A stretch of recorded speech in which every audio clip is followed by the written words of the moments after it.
In today's tutorial, we're going to learn the simple act of adding a trending sound to your YouTube short videos. Kindly like and subscribe to my channel. Let's do this if you're ready. Open the YouTube app on your phone. Tap on the plus sign at the bottom. Scroll the tab at the bottom to select Shorts if it's not already selected.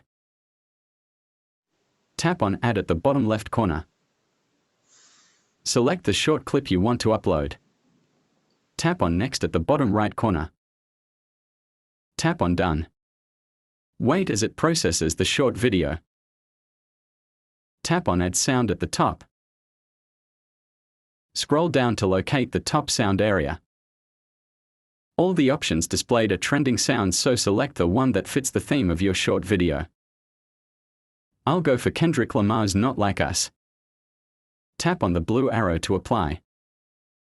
Tap on the check mark at the bottom right corner. Tap on Next. Add your title, change visibility and the rest, and afterwards tap on Upload Shorts. If you found this helpful, like and subscribe. See you in the next one.